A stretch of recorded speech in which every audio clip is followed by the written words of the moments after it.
Assalamualaikum warahmatullahi wabarakatuh. Salam sehat untuk kita semua. Semoga kita semua selalu mendapat lindungan Allah Subhanahu wa Ta'ala ya. Diberikan nikmat sehat walafiat serta dimudahkan segala urusannya. Amin ya Rabbal 'Alamin. Kesempatan kali ini Mimin akan membagikan satu cerita misteri. Seperti apa ceritanya? Mari kita mulai.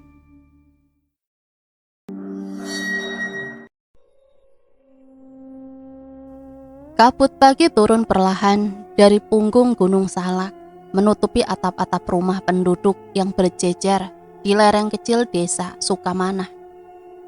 Udara di sana selalu lembab, bercampur aroma tanah basah dan teh muda yang baru dipetik.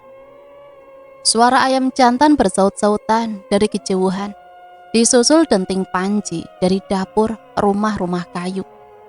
Desa itu tampak tenang, seperti terbungkus selimut kabut yang menenangkan. Padahal di balik keheningan itu, sesuatu pelan-pelan sedang tumbuh.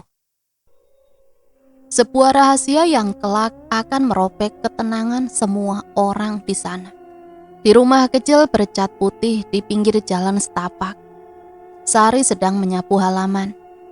Perempuan itu berwajah teduh, kulitnya sawo matang, dengan rambut yang selalu disanggul sederhana. Ia mengenakan daster biru muda dan sandal jepit yang sudah tipis. Pagi itu seperti pagi biasanya, ia menyiapkan sarapan untuk suaminya, Reno, lalu mengajar di sekolah dasar yang letaknya tak jauh dari rumah. Reno keluar dari kamar sambil menenteng jaket coklatnya. Tubuhnya tinggi dan tegap, kulitnya sedikit gelap karena sering bekerja di kebun teh. Senyumannya hangat, membuat siapapun yang melihatnya merasa nyaman. Ia bekerja sebagai pengawas di perkebunan teh milik warga. Pekerjaan yang membuatnya sering berangkat pagi sebelum matahari naik sepenuhnya. Air panasnya udah siap, Ren, ucap Sari sambil menepuk kursi di meja makan. Reno tersenyum, duduk lalu menyeruput kopi yang masih mengepul. Terima kasih, Sar. Kau selalu bangun lebih pagi dari aku. Kalau bukan aku siapa lagi? Lagi pula aku sudah terbiasa bangun subuh buat siapin sarapan murid-murid di sekolah. Mereka itu kalau disuruh belajar perut kosong cepat ngantuk. Suaminya terkekepelan. Mereka berbicara tentang hal-hal kecil, tentang tanaman di kebun belakang, tentang anak-anak di kelas Sari, dan tentang rencana kecil mereka menabung agar bisa memperbaiki atap rumah sebelum musim hujan datang. Tidak ada nada tinggi, tidak ada amarah. Kehidupan mereka berjalan seperti irama alam, tenang, teratur, dan penuh kesederhanaan. Sore hari selepas mengajar, Sari sering duduk di beranda rumah sambil menatap kabut yang turun perlahan dari arah gunung. Ia suka mendengarkan suara serangga dan aliran sungai kecil yang mengalir di belakang rumah. Reno kadang ikut duduk di sampingnya, membawa teh hangat buatannya sendiri. Mereka berbincang sambil memandangi matahari yang perlahan tenggelam di balik kabut. Dari luar rumah tangga itu tampak sempurna, tapi kedamaian itu punya celah kecil. Sesuatu yang belum tampak namun mulai terasa, seperti aroma hujan sebelum mendung datang. Suatu siang saat Sari baru pulang dari sekolah, terdengar suara motor berhenti di depan rumah.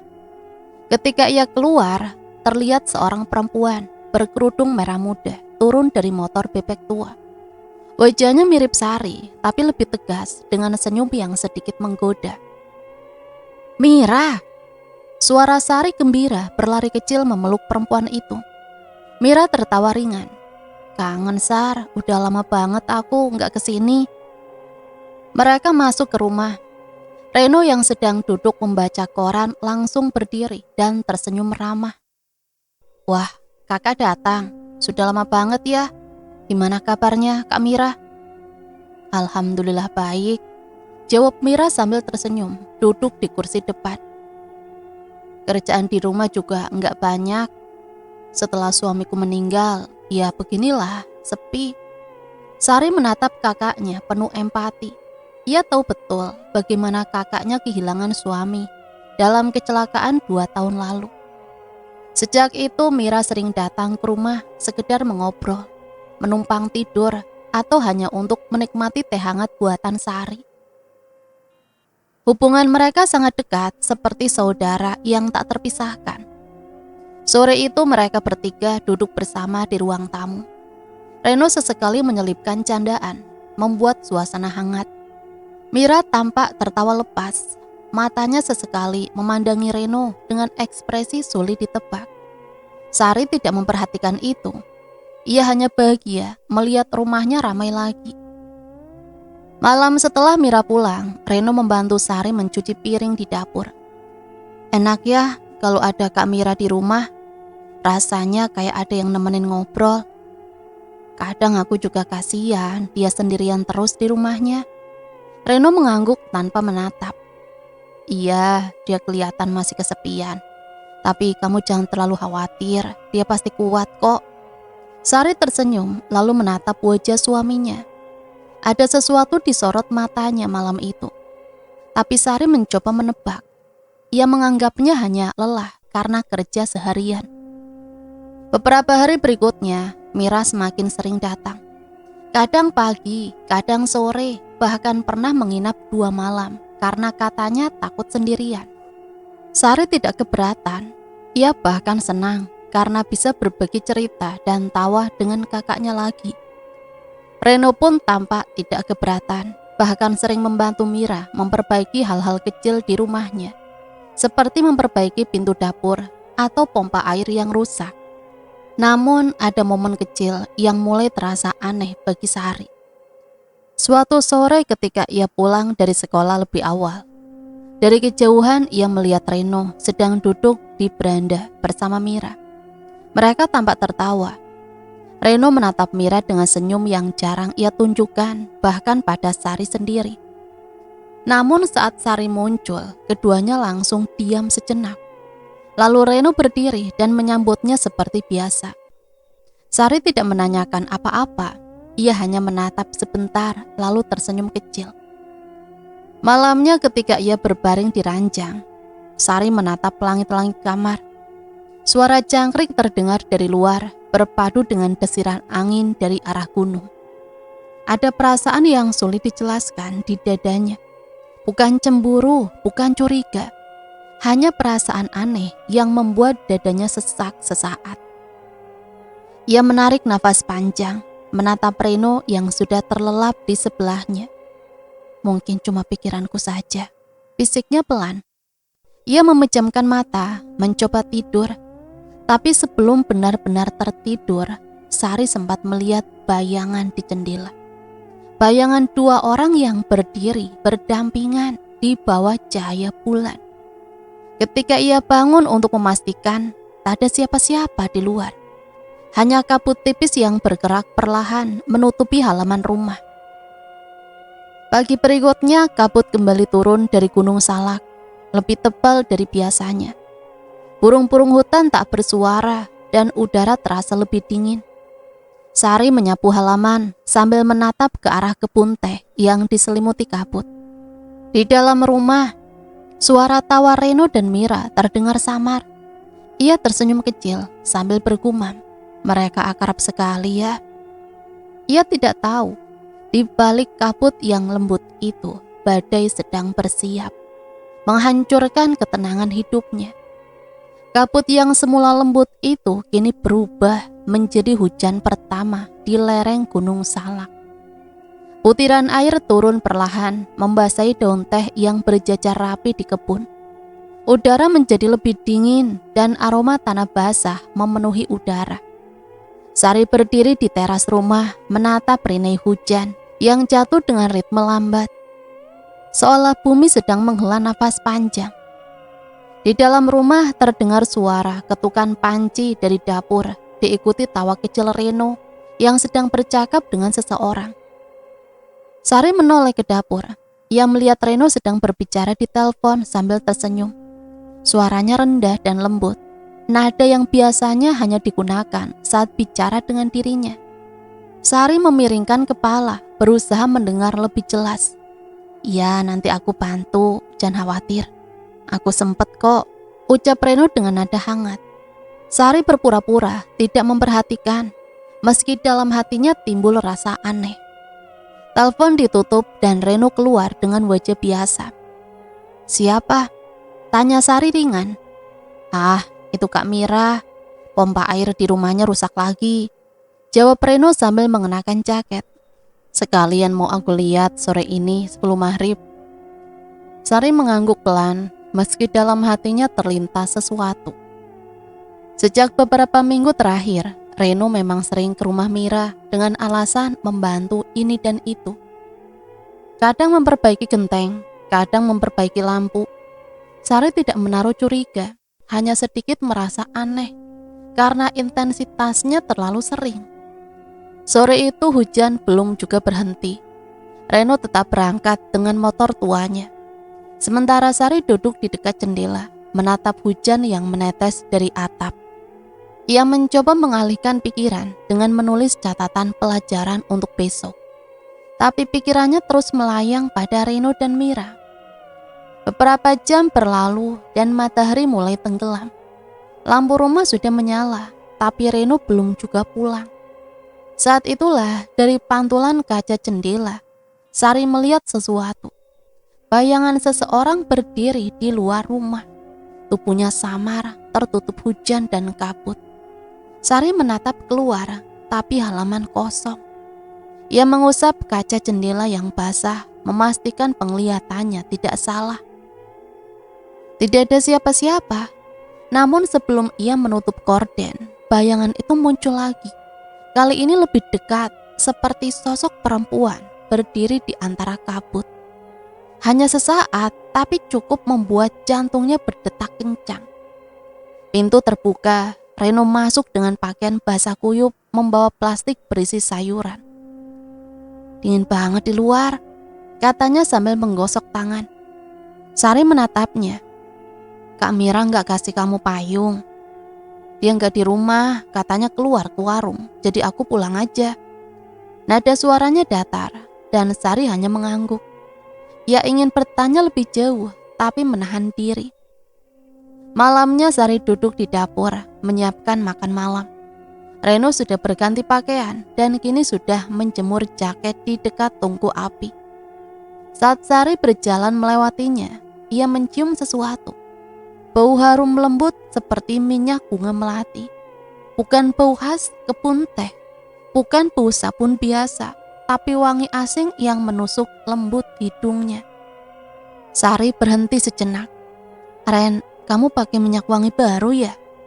Reno menoleh agak kaget. "Enggak, mungkin dari kebun, kan di sana banyak pohon melati liar." Sari tersenyum tipis. "Oh begitu." Ia kembali ke dapur, namun pikirannya berputar. Ia tahu benar wangi itu bukan dari kebun. Itu aroma minyak yang biasa dipakai perempuan. Malam terus berjalan, hujan tak kunjung reda. Ketika mereka hendak tidur, suara rintik hujan terdengar seperti bisikan yang mengisi keheningan kamar. Reno cepat terlelap, tapi Sari belum bisa tidur. Ia menatap jendela yang berkabut dan samar-samar melihat pantulan cahaya lampu dari luar. Seketika ia seperti melihat bayangan seseorang berjalan di halaman. Tapi tak mungkin ada orang di luar malam-malam begini, apalagi di hujan deras seperti ini. Ia beranjak perlahan mendekat ke jendela dan menyingkap tirai. Hanya gelap, hujan, dan kabut. Tapi ketika kilat menyambar, ia melihat lagi. Siluet perempuan berdiri di bawah pohon mangga di dekat rumah. Rambutnya panjang dan wajahnya menunduk. Sari menutup tirai dengan cepat, jantungnya berdegup kencang. Ia menatap ke arah Reno yang masih tertidur, lalu berbisik pelan. Mungkin cuma bayangan. Beberapa hari berikutnya, cuaca tak banyak berubah. Hujan datang hampir setiap sore. Sari mulai terbiasa mengajar di bawah atap bocor sekolah dan berjalan pulang dengan payung kecil. Sejak malam itu ia merasa seperti selalu diawasi. Saat menyapu halaman, kadang ia melihat kain merah tergantung di pagar, padahal ia tak pernah menaruhnya. Kadang ia mencium aroma melati di ruang tamu, padahal tak ada bunga di sana. Suatu sore setelah pulang mengajar, ia mendengar suara tawa dari dalam rumah sebelum sempat membuka pintu. Suara tawa itu perempuan. Ia membuka pintu perlahan dan mendapati Reno serta Mira duduk di ruang tamu, berbincang sambil menyeruput teh. Sari berdiri di ambang pintu. "Kalian asik banget ya." Reno tersentak lalu tersenyum. "Kak Mira barusan datang, katanya mau ngasih pisang goreng." Mira tertawa pelan. "Iya Sar, tadi lewat depan rumah sekalian mampir. Aku kira kamu belum pulang."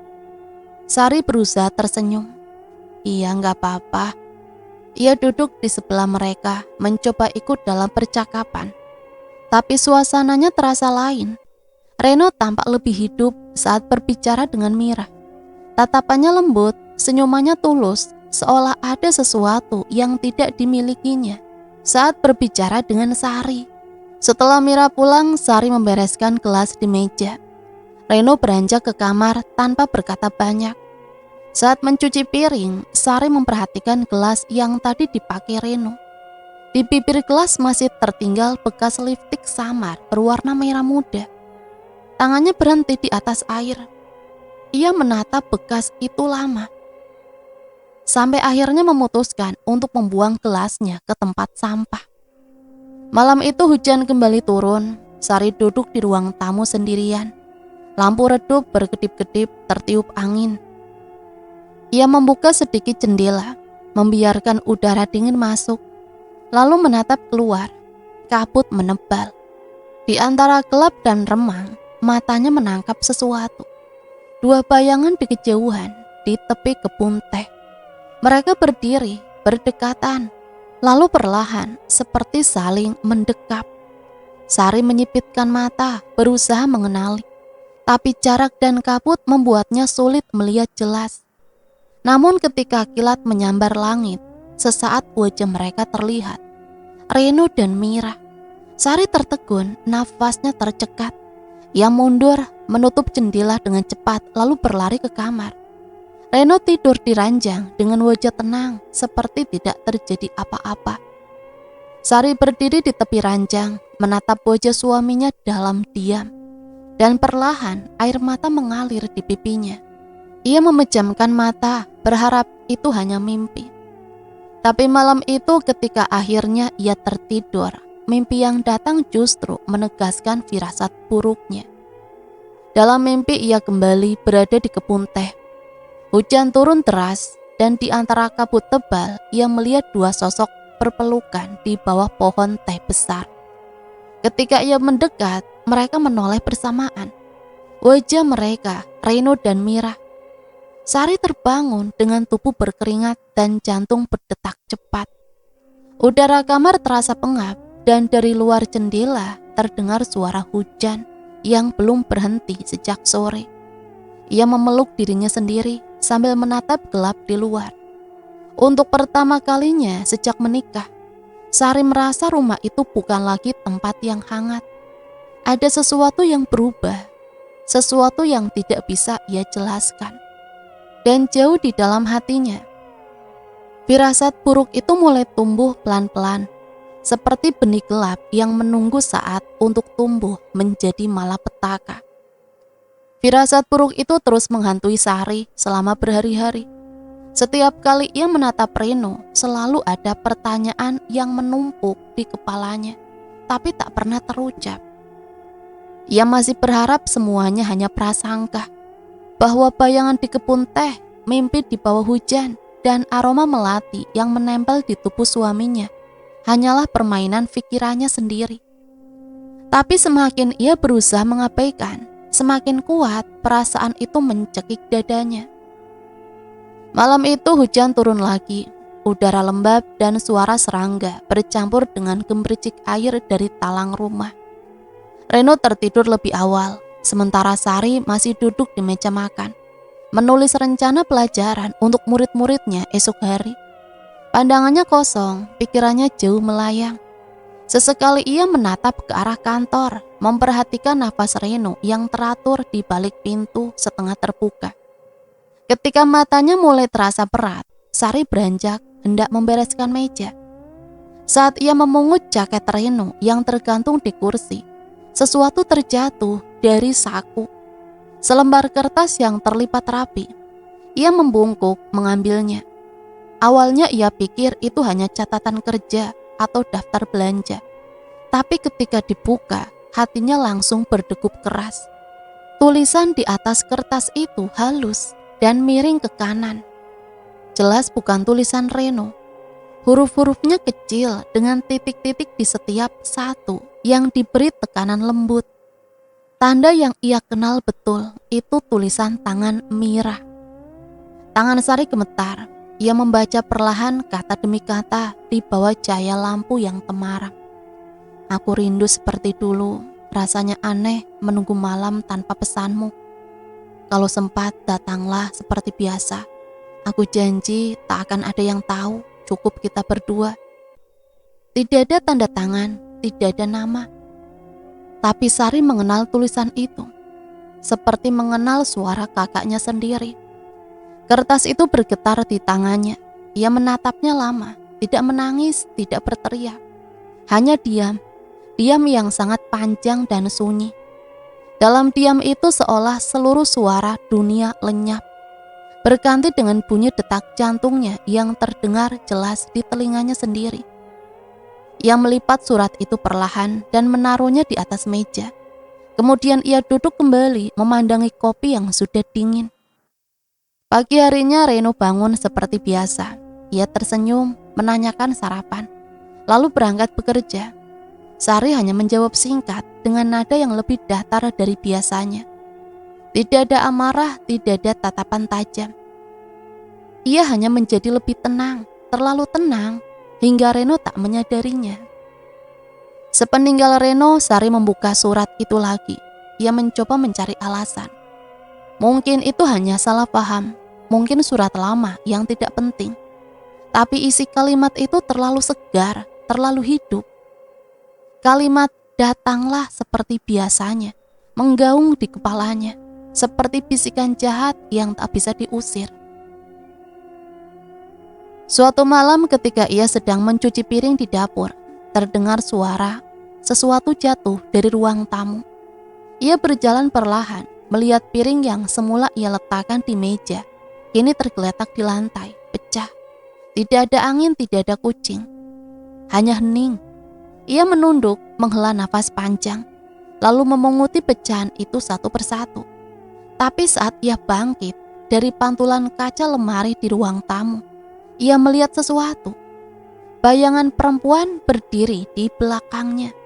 Rambutnya panjang, wajahnya kabur, dan di tangannya seperti menggenggam sesuatu. Sari menoleh cepat, tapi tak ada siapapun. Sejak malam itu, kejadian-kejadian kecil yang ganjil mulai datang satu persatu. Suara langkah di lantai kayu pada tengah malam, padahal Reno sudah terlelap di sisi ranjang. Suara seperti bisikan perempuan dari arah dapur. Sesekali aroma melati memenuhi kamar mereka tanpa alasan. Sari berusaha tetap waras. Ia menyalahkan pikirannya sendiri, menganggap ini hanyalah efek dari stres. Namun semakin ia berusaha menenangkan diri, semakin terasa ada yang menyertai di rumah itu. Suatu sore, Sari memutuskan membersihkan kamar Reno, sekedar untuk menenangkan diri. Ia menata ulang lemari, melipat baju-baju, dan menemukan kertas kecil lain di antara tumpukan pakaian. Tulisan yang sama dengan tinta yang sedikit pudar. Aku mimpi kamu datang ke rumahku malam itu. Rasanya nyata sekali, entah kenapa aku tak ingin bangun. Ia duduk di lantai, menatap tulisan itu lama. Tubuhnya gemetar, bukan karena marah, tapi karena merasa asing terhadap dunia yang selama ini ia kenal. Reno yang ia cintai sepenuh hati, Mira, kakak yang ia percaya seumur hidup. Dua orang yang semestinya tak mungkin melakukan hal sekeji itu. Tapi surat-surat itu berbicara dengan kejujuran yang menampar logika. Malamnya Sari menaruh kedua surat itu di dalam laci meja rias. Ia tidak ingin Reno tahu bahwa ia telah membacanya. Namun sejak malam itu tidurnya tak pernah tenang. Ia bermimpi berjalan di dalam rumahnya sendiri. Tapi semua perabotan tampak berdebu dan berkarat. Di tengah ruangan ada cermin besar yang menatap balik padanya. Di dalam pantulan cermin itu, ia melihat dua bayangan berdiri di belakangnya. Semakin lama semakin jelas. Ketika ia berbalik, tidak ada siapa-siapa. Tapi di pantulan cermin, mereka masih ada. Reno dan Mira berdiri terlalu dekat, terlalu akrab. Sari terbangun dengan tubuh basah oleh keringat. Udara kamar begitu dingin, seolah malam itu tidak pernah berakhir. Ia duduk di tepi ranjang, menatap ke arah cermin yang sama di kamar mereka. Suatu malam, Reno memperhatikan istrinya yang termenung di depan cermin. "Kamu kenapa, Sar? Capek ya?" Sari tersenyum samar. "Enggak, aku cuma ngerasa rumah ini mulai aneh." Reno tertawa kecil. "Maksudnya?" "Kayak ada yang tinggal di sini selain kita." Reno diam memandangi istrinya yang menatap cermin dengan pandangan kosong. Ia tidak tahu bahwa di dalam cermin itu Sari sedang melihat sesuatu yang tidak bisa ia jelaskan. Bayangan perempuan berkerudung merah muda berdiri di belakang Reno, menatapnya dengan senyum yang dingin. Sari tidak menjerit, ia hanya memejamkan mata, menahan nafas, dan berbisik dalam hati, "Jangan sampai aku benar-benar tahu, Tuhan. Karena kalau aku tahu, aku tidak akan bisa memaafkan." Sejak malam itu, Sari mulai kehilangan selera makan. Setiap kali ia melihat makanan di meja, aromanya berubah menjadi bau tanah basah dan bunga layu. Ia sering lupa waktu, kadang tidak sadar sudah berjam-jam duduk di tempat yang sama. Reno menganggapnya lelah, tapi yang terjadi lebih dari itu. Sari perlahan tenggelam dalam rasa sakit yang tak bisa diucapkan.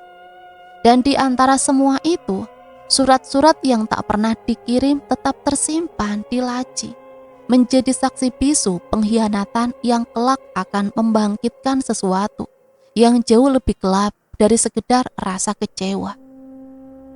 Sejak malam itu, sesuatu dalam diri Sari berubah pelan-pelan. Bukan hanya dari cara pandangnya terhadap Reno, tapi juga terhadap dirinya sendiri. Ia merasa seolah sedang hidup di antara dua dunia. Satu yang masih tampak normal di mata orang lain, dan satu lagi yang dipenuhi kabut, bisikan, serta rasa dingin yang menyusup ke dalam tulangnya. Sore itu ketika hujan reda, untuk pertama kalinya dalam seminggu, Sari melihat Reno bersiap keluar rumah. "Kemana?" "Ada rapat kerja di rumah Pak Arman. Mungkin agak malam pulangnya." Sari mengangguk tanpa banyak bicara. Tapi di matanya tak ada lagi kepercayaan. Begitu suara motor Reno menjauh, Sari bergegas ke kamar mengganti pakaiannya dengan jaket dan kerudung tua. Ia menunggu beberapa menit memastikan Reno sudah cukup jauh. Lalu keluar diam-diam lewat pintu belakang. Udara malam di kaki Gunung Salak terasa lembab dan dingin. Kabut menggantung rendah menutupi jalan berbatu yang menuju ke arah pasar gunung. Sari melangkah perlahan mengikuti suara motor yang semakin samar. Namun ia tahu kemana arah tujuannya. Pasar malam di lereng gunung, itu bukan pasar besar. Hanya deretan kios kayu dengan lampu petromak bergelantungan. Udara di sana bercampur aroma sate, jagung bakar, dan tanah basah. Di tengah hiruk-pikuk orang-orang yang berbelanja, Sari bersembunyi di balik warung kopi tua. Matanya tajam mengamati setiap arah. Tak lama ia melihat Reno turun dari motornya. Ia tidak menuju ke arah pasar, melainkan menyeberang jalan ke jalur kecil yang menurun ke arah perkampungan di bawah. Sari menunduk, menunggu beberapa detik, lalu mengikuti dari kejauhan. Langkahnya teratur tapi ringan. Ia berjalan di antara kabut yang menutupi sebagian pandangan. Hanya diterangi cahaya lampu samar dari rumah-rumah warga. Hingga akhirnya ia berhenti di depan rumah yang ia kenal. Rumah kayu dengan pagar bambu rendah dan pohon pisang di depannya. Rumah Mira. Suara pintu kayu terbuka pelan. Reno masuk tanpa mengetuk. Cahaya dari rumah menyorot siluetnya yang akrab. Lalu pintu itu tertutup kembali, meninggalkan Sari berdiri di luar, di bawah pohon pisang dengan tubuh gemetar dan nafas yang nyaris tak terdengar. Sari melangkah mendekat ke jendela samping rumah. Dari celah tirai tipis, ia melihat bayangan 2 orang di dalam kamar. Lampunya redup. Reno duduk di tepi ranjang. Mira berdiri di depannya, berbicara dengan ekspresi lembut yang hanya bisa dimiliki seseorang yang sedang mencintai. Sari menatap, jantungnya berdegup seperti palu. Ia tidak mampu mendengar apa yang mereka bicarakan, tapi bahasa tubuh tak pernah bisa berbohong. Reno menggenggam tangan Mira, dan perempuan itu tersenyum, menunduk, malu. Sesaat kemudian mereka saling mendekat. Sari menutup mulutnya dengan tangan, menahan suara tangis yang hampir pecah. Matanya panas, air mata tumpah, tapi tanpa suara. Ia mundur perlahan, memandangi rumah itu 1 kali lagi, sebelum berbalik dan berjalan menjauh dalam diam. Langkahnya berat, tapi setiap langkah terasa seperti memahat luka baru di dadanya. Udara malam menusuk kulit, tapi ia bahkan tak merasa dingin lagi. Di telinganya, suara bisikan angin terdengar seperti ejekan. Sekarang, kau tahu kebenarannya, Sari? Ia berjalan tanpa arah, hingga sampai di jalan setapak menuju rumah. Lampu rumahnya terlihat dari kejauhan, berkedip lembut di balik kabut. Namun bagi Sari, cahaya itu tidak lagi terasa seperti rumah. Hanya bangunan kosong yang menjadi saksi bahwa cinta bisa berubah menjadi racun. Sesampainya di rumah, ia duduk lama di ruang tamu tanpa menyalakan lampu. Angin masuk dari celah jendela, membawa aroma tanah basah dan suara kodok di sawah. Pikirannya kosong, tetapi di dalam kekosongan itu tumbuh sesuatu. Dorongan yang tidak bisa dijelaskan, sebuah bisikan samar yang bergaung di kepalanya. Suara itu datang pelan, seperti berasal dari balik kabut di luar rumah. Kalau Tuhan tidak bisa membalas, ada cara lain untuk menyeimbangkan rasa sakit. Sari memejamkan mata, nafasnya berat. Ia mendengar kembali suara tawa Reno dan Mira di dalam pikirannya, bercampur dengan bunyi hujan yang jatuh di genteng. Air matanya menetes 1 kali, lalu berhenti. Setelah itu tak ada lagi. Ia berdiri menatap jendela yang kini hanya menampilkan gelap. Lalu ia berbisik pelan, seolah berbicara kepada seseorang yang tak terlihat. Aku akan cari pertolongan, tapi bukan dari langit. Sejak malam itu, Sari mulai sering berjalan sendiri ke arah hutan belakang desa selepas maghrib. Warga yang melihat hanya berbisik, mengira ia sekedar mencari ketenangan setelah kabar buruk rumah tangganya menyebar samar. Tak ada yang tahu, setiap langkahnya menuju ke sana bukan untuk menenangkan diri, melainkan untuk memanggil sesuatu. Suatu malam ketika bulan tertutup awan, ia berdiri di tepi kebun teh yang sunyi. Angin dingin meniup rambutnya, kabut turun setebal selimut. Dan di antara desir angin itu, Sari mendengar suara samar. Suara perempuan tua, serak dan berat. Kau mencariku. Sari terdiam.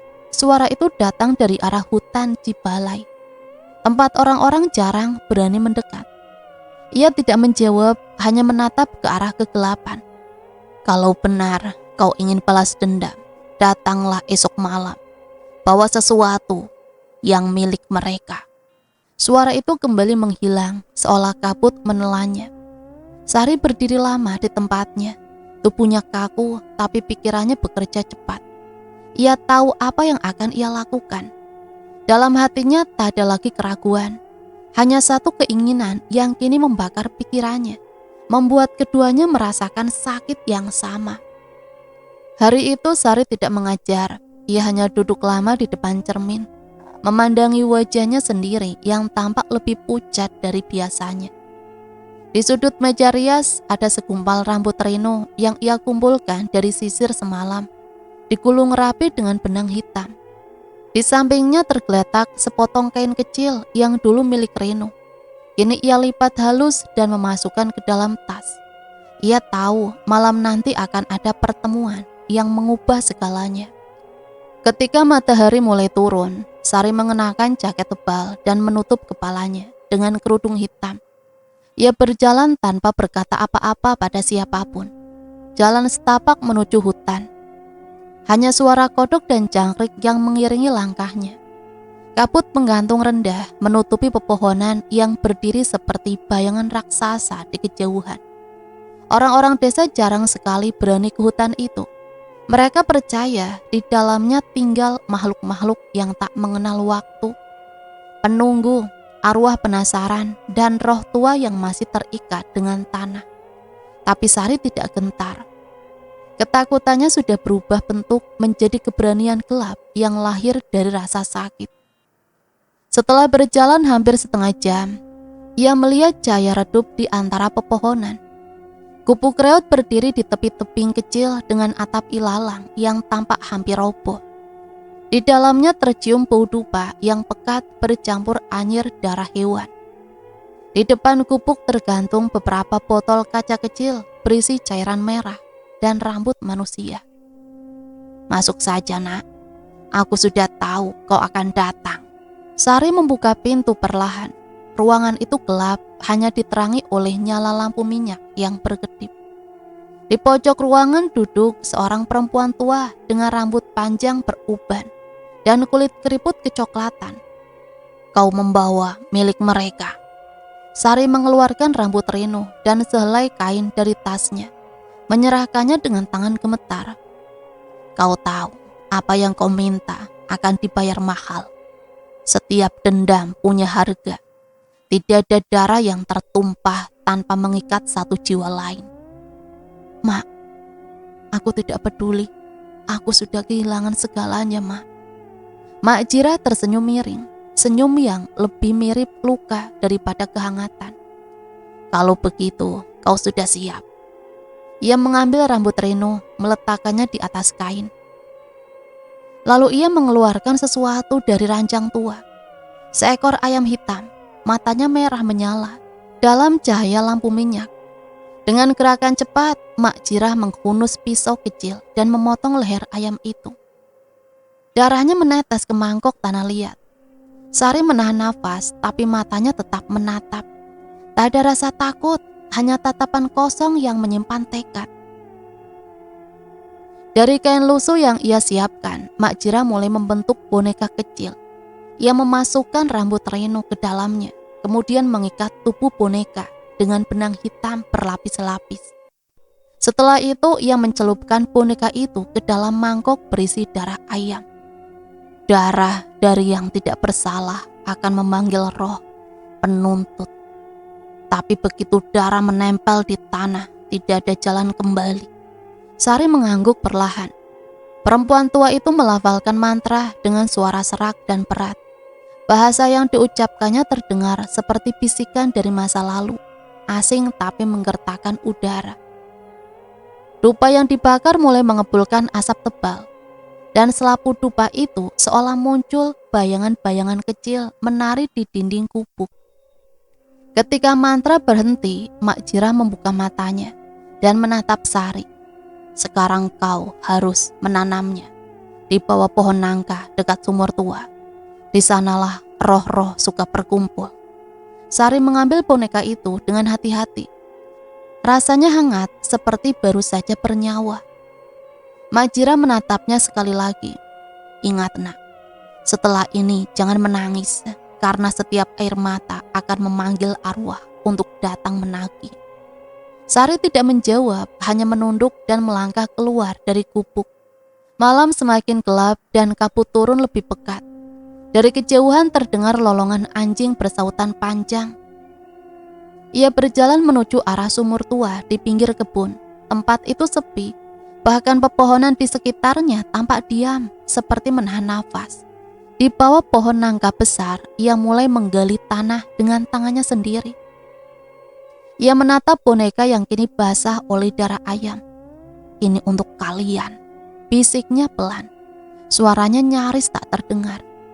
"Untuk semua yang kalian rusak dalam hidupku." Dengan satu tarikan nafas, ia menanam boneka itu di dalam tanah, lalu menimbunnya perlahan. Ketika tanah terakhir menutupi boneka, angin tiba-tiba berhembus kencang, membuat daun-daun bergoyang keras. Dari arah sumur tua terdengar suara gemerisik air, padahal permukaannya sudah kering. Sari mundur satu langkah. Di antara kabut yang berputar, ia melihat sekilas bayangan perempuan tua berdiri di tepi sumur. Rambutnya panjang, tubuhnya membungkuk, dan matanya menatap tajam ke arah Sari. "Kau sudah memanggilku. Sekarang biarkan aku bekerja." Udara pagi di lereng Gunung Salak terasa aneh hari itu. Lebih dingin, lebih berat, seolah langit sendiri menahan nafas. Sari membuka jendela dan udara basah menyergap masuk membawa aroma yang ia kenal. Bau tanah yang baru digali. Ia berdiri lama di sana, menatap ke arah gunung yang puncaknya diselimuti kabut. Entah kenapa pagi itu ia merasa ringan, seolah beban yang menekan dadanya selama ini mulai terangkat. Menjelang sore, Reno pulang lebih awal dari biasanya. Wajahnya pucat, keringat menetes di pelipis, dan matanya tampak cekung. "Kamu kenapa, Ren?" tanya Sari datar. "Entahlah, badanku rasanya dingin sekali, tapi di dalam panas, seperti ada sesuatu yang merayap di bawah kulit." Sari memperhatikan suaminya dalam diam. Tidak ada rasa iba di matanya. Malam itu suara aneh terdengar dari kamar mereka. Sari terbangun dan menatap Reno yang menggigil hebat di bawah selimut. Bibirnya membiru dan nafasnya terdengar berat. Ia memanggil namanya, tapi tak ada jawaban. Ketika Sari menyentuh dahinya, kulit Reno dingin seperti es, meski tubuhnya berkeringat deras. "Reno," panggil Sari pelan. Reno membuka mata perlahan, pandangannya kosong, lalu tubuhnya bergerak keras. Ia menggenggam lengan Sari erat-erat, suaranya parau seperti orang yang kehabisan nafas. "Sar, tolong aku, Sar. Ada yang berdiri di pojok kamar." Sari menoleh. Di sana hanya ada lemari dan cermin besar yang separuh berkabut. Ia menatap kembali ke Reno yang masih ketakutan. "Tidak ada siapa-siapa, Ren. Tidur aja," katanya lembut, tapi dalam hatinya ada senyum yang tak tampak. Sejak malam itu keadaan Reno makin memburuk. Ia tak lagi ke kebun teh, lebih sering berbaring di rumah dengan tubuh lemah dan mata yang terus bergerak gelisah. Kadang ia berbicara sendiri, seolah sedang menjawab seseorang yang tak terlihat. Kadang ia berteriak di tengah malam, menjerit ketakutan karena bermimpi buruk. Sari duduk di kursi dekat jendela setiap kali suaminya terbangun ketakutan. Ia hanya menatap tanpa mencoba menenangkan. Ia tahu itu bukan mimpi biasa. Suatu malam Reno terbangun dengan teriakan keras. Tubuhnya gemetar, matanya liar. "Sar, aku mimpi ada perempuan rambutnya panjang. Mukanya mirip kamu, Sar. Tapi hitam semua, Sar. Dia pegang leherku, Sar." Sari mendekat menatap wajahnya. "Mungkin itu rasa bersalahmu, Ren." "Rasa bersalah?" Reno menatap istrinya bingung. Sari tersenyum kecil. "Ya, kadang yang kau lakukan pada orang lain kembali dengan cara yang tidak bisa dijelaskan." Reno terdiam, pandangannya kosong ke arah dinding. Sementara itu di kampung sebelah, keadaan Mira juga tak jauh berbeda. Beberapa tetangga mulai memperhatikan bahwa janda muda itu jarang keluar rumah. Lampu rumahnya sering menyala sampai pagi dan kadang terdengar suara seperti orang menangis. Malam-malamnya dipenuhi rasa sesak. Ia sering terbangun dengan dada terasa berat, seolah seseorang menindihnya. Kulit tangannya memar tanpa sebab, dan setiap kali ia bercermin, bayangan di belakangnya seolah tidak mengikuti gerak tubuhnya. Pagi hari saat ia keluar membeli sayur, warga berbisik-bisik. "Kasihan ya Mira, katanya dia sakit aneh. Dengar-dengar itu karena dia melanggar batas, hubungan yang gak pantas." "Ah, jangan ngomong keras-keras, dosa orang biar Tuhan yang tahu." Tapi bisik-bisik itu menyebar cepat, seperti asap memenuhi seluruh desa. Orang-orang mulai percaya bahwa ada kutukan yang sedang bekerja. Kutukan darah, begitu mereka menyebutnya. Hukuman bagi 2 orang yang melanggar ikatan sedarah. Sementara itu di rumah suasana makin dingin. Reno kini jarang bicara, tubuhnya kini kurus, matanya seperti cekungan gelap yang selalu memandang jauh ke langit-langit. Suatu sore ketika Sari sedang menjemur pakaian, Reno keluar dari kamar dengan langkah gontai. "Sar." Suaranya lemah. Sari menoleh. "Aku minta maaf. Entah kenapa, akhir-akhir ini aku merasa seperti ada yang mengikuti. Malam-malam, aku dengar suara perempuan di telingaku. Kadang dia tertawa, kadang dia memanggil nama aku pelan." Sari berhenti menjemur. Ia menatap langit yang berawan. "Kalau kau takut, berdoalah." Reno memegangi dadanya, matanya berkaca. "Aku sudah coba, Sar, tapi doa itu tidak keluar. Lidahku seperti dikunci." Sari tak menjawab, ia hanya tersenyum samar, lalu melanjutkan pekerjaannya. Malam itu angin bertiup kencang dari arah gunung. Atap rumah berderit, dan tirai menari-nari tertiup udara dingin. Sari duduk di beranda, menatap kabut yang turun perlahan, menutupi jalan desa. Dari dalam kamar terdengar lagi suara Reno mengigau, kali ini disertai tangisan. "Ampun, jangan tarik aku, ampun." Sari memejamkan mata, menghirup udara dalam-dalam. Di ujung desah nafasnya ada kelegaan yang sulit dijelaskan. Beberapa hari kemudian, seekor ayam mati di halaman rumah tanpa sebab. Di malam yang sama, anjing-anjing di kampung menggonggong tanpa henti. Suaranya saling bersautan, panjang dan berat. Warga bilang kalau anjing menggonggong seperti itu di tengah malam, artinya ada makhluk halus yang lewat. Di rumah Mira keadaan semakin buruk, tubuhnya membiru, nafasnya berat, dan ia hampir tak bisa bangun dari tempat tidur. Beberapa kali ia mencoba meminta tolong pada tetangga, tapi begitu mulutnya terbuka, darah menetes dari bibirnya. Seorang tetangga yang berani mendekat mengatakan ia melihat sesuatu di dalam kamar Mira. Bayangan hitam di sudut ruangan, berdiri diam sambil menatap perempuan itu. Malam itu juga Reno terbangun lagi dari tidurnya, kali ini dengan keringat dingin. Ia memegangi dadanya, berusaha bernafas.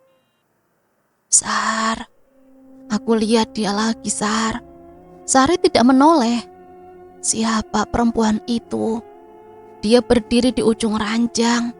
Wajahnya mirip kamu, Sar, tapi matanya kosong.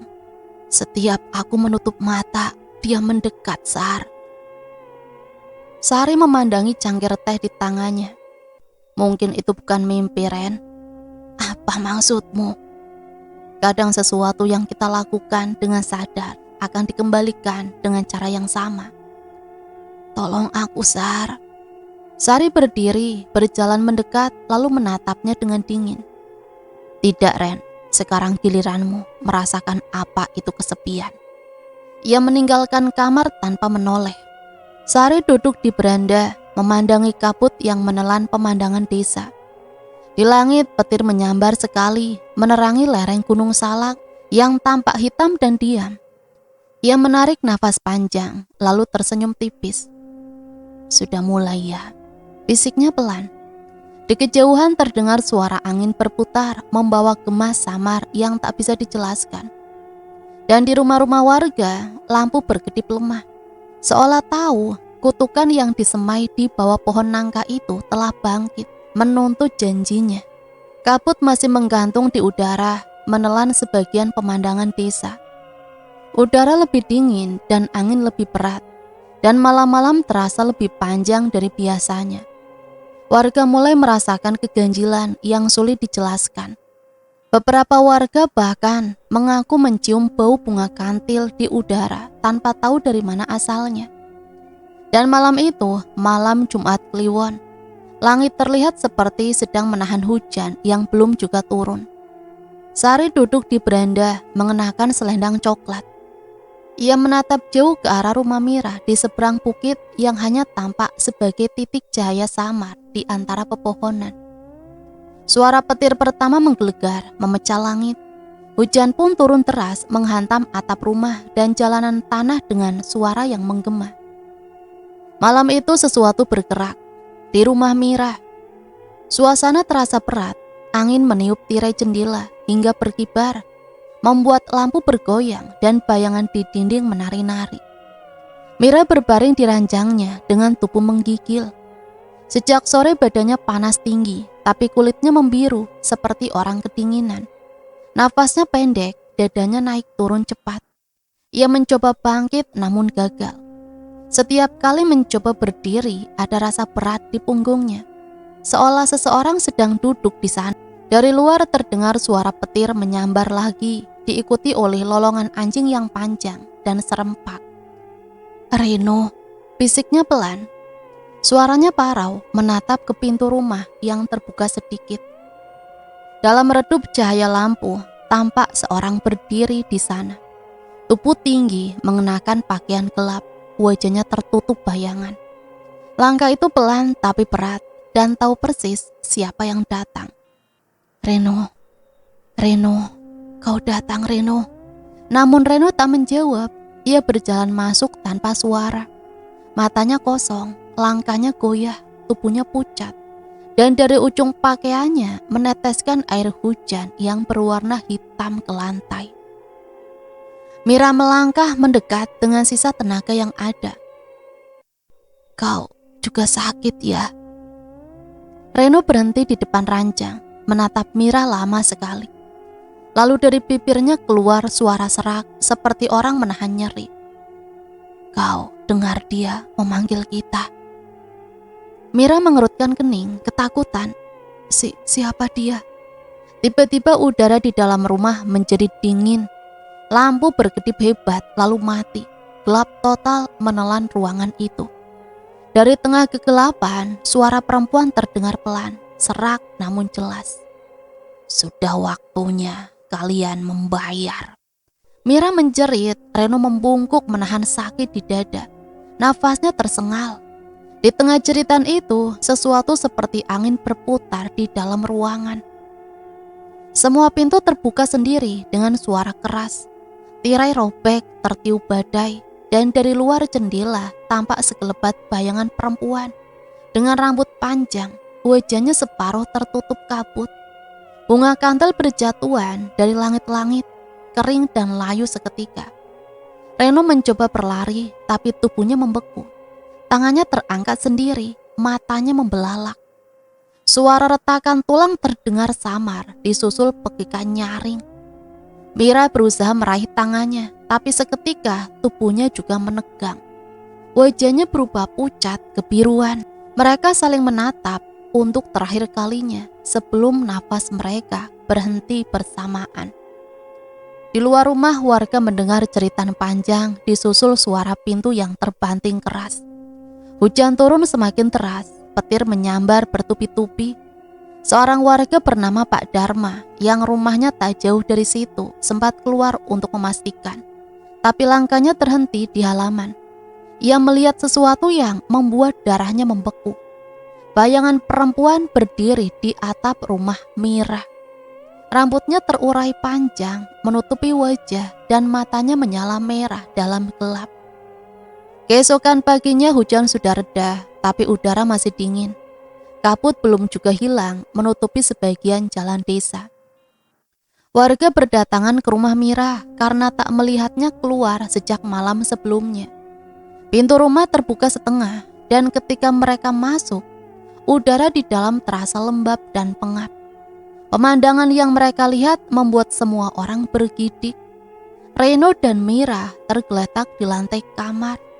Tubuh mereka kaku, kulit membiru, mata terbuka lebar, menatap ke langit-langit. Tidak ada darah, tapi di sekitar tubuh mereka berserakan bunga kantil layu, dan lantainya dipenuhi bekas lumpur seperti tanah kuburan yang baru diangkat. Pak Dharma menutup mulutnya. Astagfirullahalazim, apa yang terjadi di sini? Tidak ada yang berani menyentuh jenazah itu. Bau tanah basah dan dupa terbakar memenuhi ruangan, membuat suasana semakin mencekam. Seorang ibu tua yang ikut melihat langsung berbisik pelan. Itu balasan dari dosa besar. Polisi datang menjelang siang, tapi penyelidikan tak membawa hasil. Tidak ada tanda kekerasan, tidak ada racun, tidak ada luka di tubuh mereka. Dokter desa menyebut kematian itu misterius, tapi warga sudah punya jawabannya sendiri. Ini bukan penyakit, ini kutukan. Berita itu menyebar cepat ke seluruh desa. Orang-orang mulai menutup pintu lebih awal, takut keluar malam.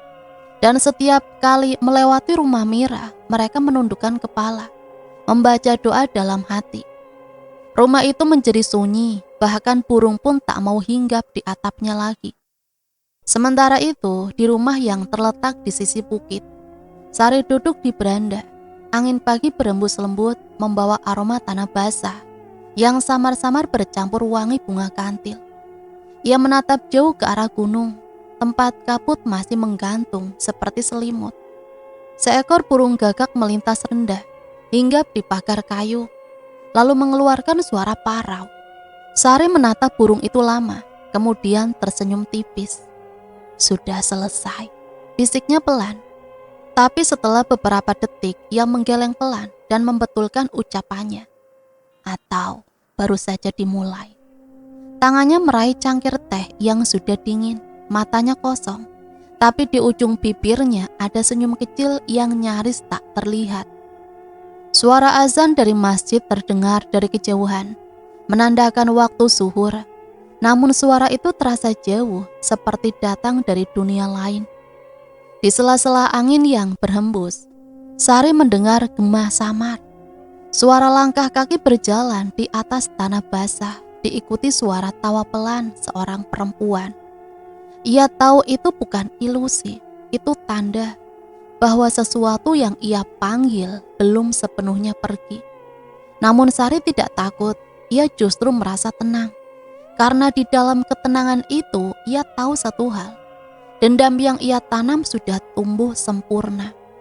Dan di lereng Gunung Salak yang diselimuti kabut tebal, dua arwah yang saling terikat kini tak bisa beristirahat dengan damai.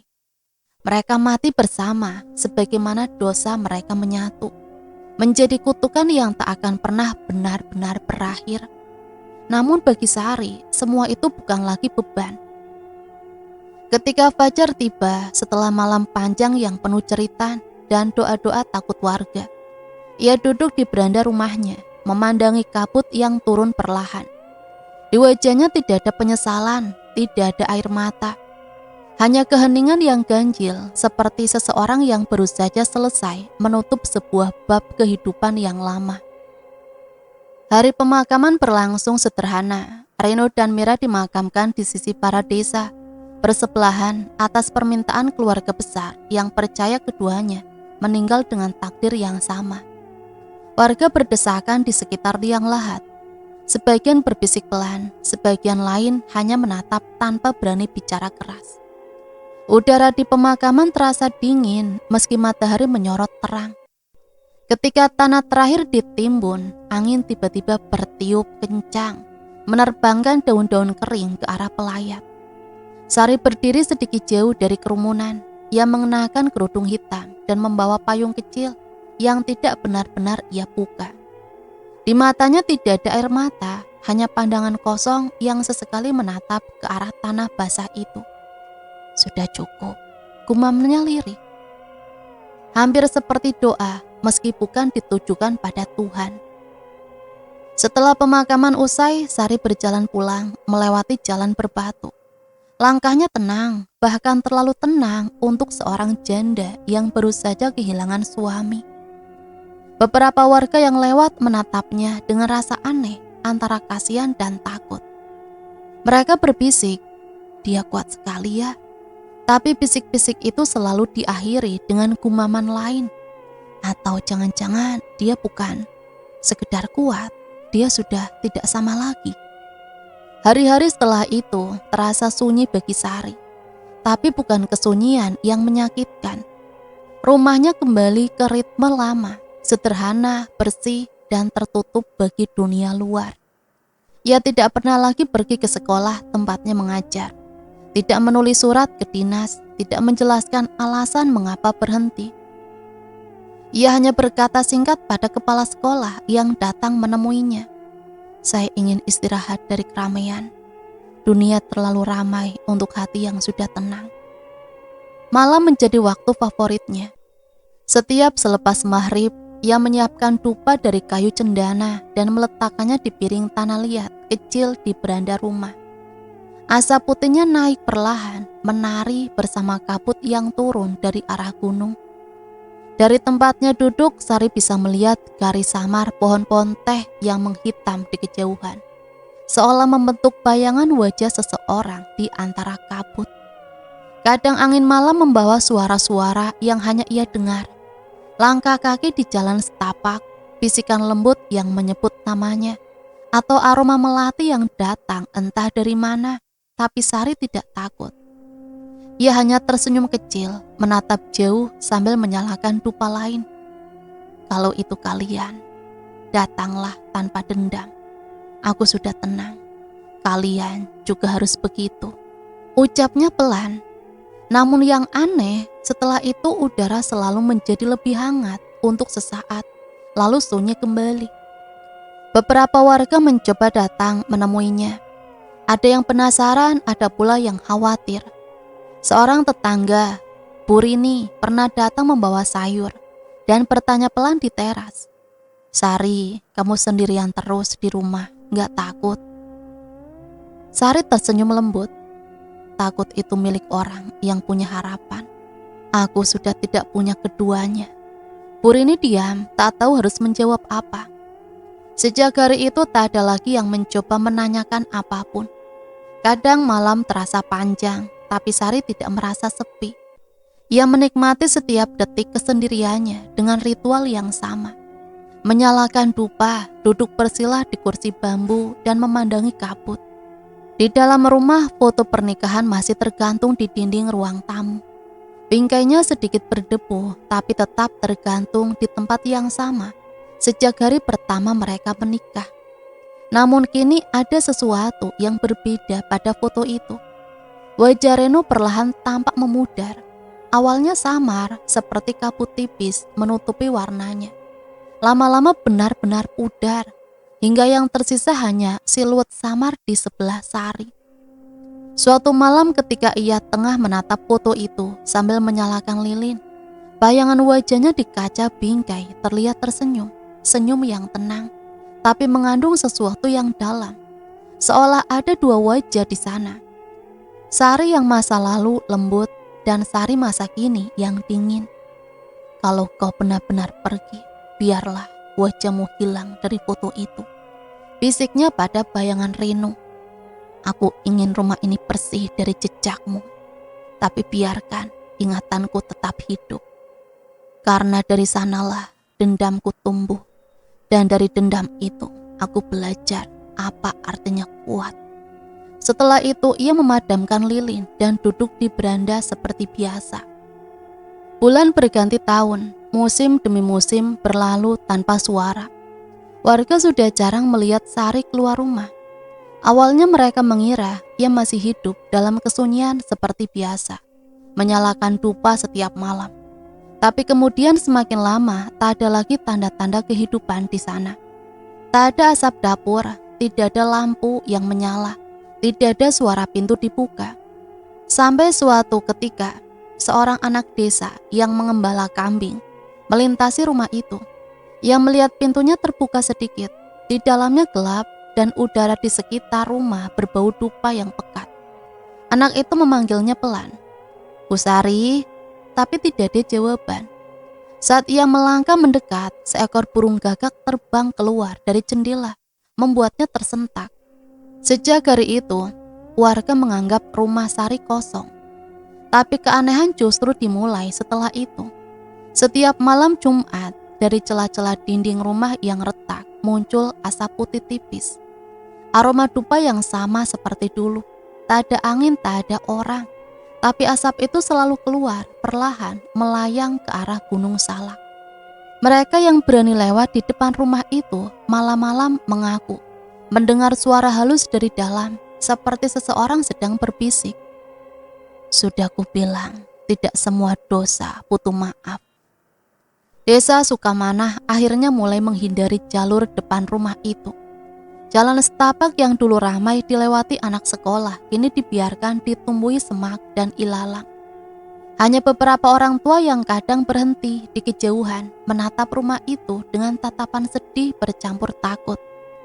Mereka masih ingat bagaimana Sari dulu, perempuan lembut yang mengajar dengan sabar, yang dulu sering memberi bekal pada murid-murid miskin. Tak ada yang menyangka kehidupan bisa mengubah wajah seseorang sampai sedingin itu. 5 tahun setelah kematian Reno dan Mira, rumah itu resmi disebut rumah angker oleh warga. Tidak ada yang berani menempatinya. Bahkan ketika seorang pedagang teh mencoba membeli lahan di sekitar situ, ia mundur setelah 2 malam bermimpi buruk.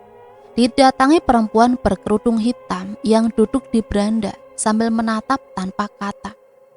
Namun tidak semua yang takut menjauh, ada juga yang penasaran. Salah satunya Rafli, murid lama Sari. Ia kini sudah dewasa. Ia dulu sangat menyayangi gurunya, menganggap Sari seperti ibunya sendiri. Ketika mendengar rumah gurunya dikosongkan, Rafli datang dari kota, membawa niat untuk membersihkan dan memperbaiki rumah itu. Setidaknya aku ingin mengembalikannya seperti dulu, tempat yang damai, katanya pada warga. Pagi itu kabut menutupi hampir seluruh desa. Rafli berjalan pelan melewati jalan tanah yang basah dikelilingi semak tinggi yang menutup sebagian pagar bambu rumah itu. Langkahnya berat bukan karena lelah, tapi karena rasa gugup yang tiba-tiba tumbuh. Saat ia sampai di depan pintu, udara terasa aneh, dingin, tapi mengandung aroma dupa yang lembut. Bu Sari, panggilnya pelan. Meski ia tahu gurunya sudah lama tak terlihat. Tidak ada jawaban, hanya suara bambu bergesek tertiup angin. Ia menolak rasa takutnya dan membuka pintu. Dalam rumah itu semuanya masih seperti dulu. Meja kayu masih di tempatnya, kursi rotan masih di sudut ruangan, dan di dinding foto pernikahan itu masih tergantung. Tapi kali ini foto itu berbeda. Wajah Reno telah lenyap seluruhnya. Dan di sisi Sari, warna foto memudar menjadi kelabu. Tapi mata Sari dalam foto itu tampak lain, lebih tajam seperti benar-benar hidup, dan sedang memandangi Rafli dari balik kaca bingkai. Rafli menelan ludah, lalu berusaha bicara untuk menenangkan diri. Bu, kalau ibu masih di sini, saya cuma mau bersih-bersih rumah ini. Saya rindu ibu. Lalu tiba-tiba terdengar suara langkah pelan dari arah beranda. Rafli menoleh cepat. Di sana di kursi bambu tua tampak sesosok perempuan duduk membelakangi cahaya. Rambutnya disanggul rapi, tubuhnya dibalut kerudung hitam. Rafli terpaku. Bu Sari. Perempuan itu tidak menoleh, ia hanya berbicara pelan. Suaranya tenang tapi menggema di seluruh ruangan. Tidak semua dosa butuh maaf, nak. Rafli mundur selangkah, tubuhnya gemetar. Bu, apa maksud ibu? Perempuan itu mengangkat kepalanya, perlahan. Cahaya yang masuk dari jendela memperlihatkan wajah pucat yang setengah memudar. Tapi matanya masih sama seperti dulu, hangat sekaligus menyimpan kedalaman yang menakutkan. Ia menatap langsung ke arah Rafli dan tersenyum kecil. Beberapa dosa hanya bisa dibayar dengan nyawa.